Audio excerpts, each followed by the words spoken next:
My experience, I don't want to be arrogant here, but I think the experience of Tottenham Hotspur and Manchester United are interlinked.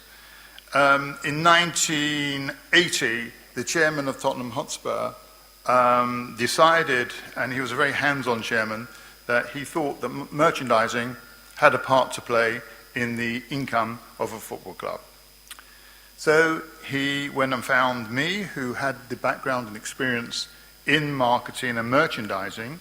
That had been my business most of my life, or all my life in fact, from college. And he wanted actually to set up his own merchandising division.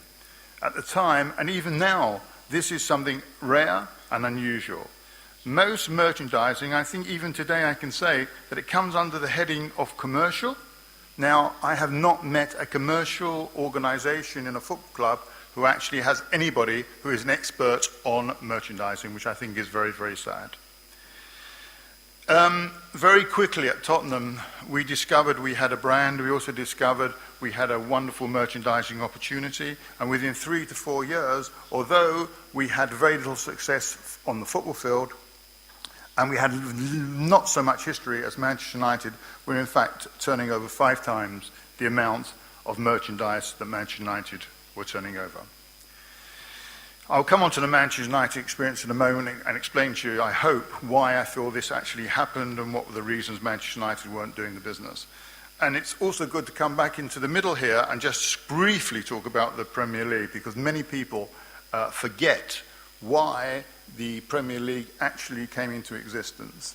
And I will tell you that it came into existence because one, 4 or 5, in fact 5 chairmen of football clubs who were entrepreneurial and all had run their own businesses thought the original Football League was looking after itself and not really looking after the interests of the clubs, and in fact was too bureaucratic. So we decided that we would get together and put a charter and put a map out of how a Premier League, in our opinion, should work. And we believed the most important thing, the league actually was going to work for the clubs and not the clubs working for the league. So in fact, we turned the whole thing upside down and we turned it around, which obviously was a very big decision, but as everybody can see, it certainly worked. We go on to the next slide, which is the Manchester United experience. What happened when I found I went to Manchester United? This is going to be controversial and probably needs a lot of explanation, and I haven't got time, unfortunately, to be able to give you the explanation fully today. But I want to say 2 words to you. 1 was licensing, and 2 was brand value. I can honestly say, if I put my hand on my heart, I can say that Manchester United didn't realize. They knew they had a football brand, or if I can use the word very loosely, brand, they knew they had a football product, but they never actually understood what a brand was and how a brand fitted in to a football club. And the other thing was licensing. When I arrived at Manchester, I found that probably 95% of our product was being licensed out.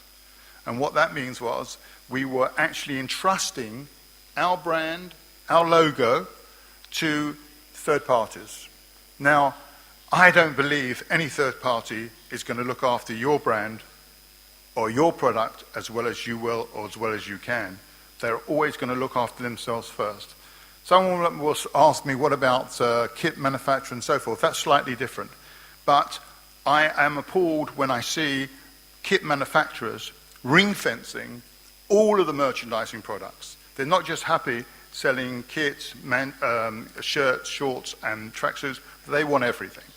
And one of the biggest advances I think we made was, one, being able to use the brand, the merchandising, the clothing itself, to actually propel Manchester United's brand into regions all over the world. But that was in our hands.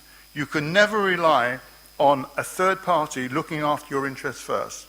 Obviously, that's business. They're going to look after their interest first, and you will come second.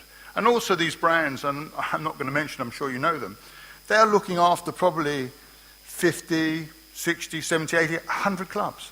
How can they give you the full support and cooperation that you need to develop your brand in different areas? They have different reasons to want to strengthen their brand. You have reasons, And I would say that the Asia experience that we had at Manchester, without the merchandising advances and the way we use merchandising, could never have happened without the merchandising.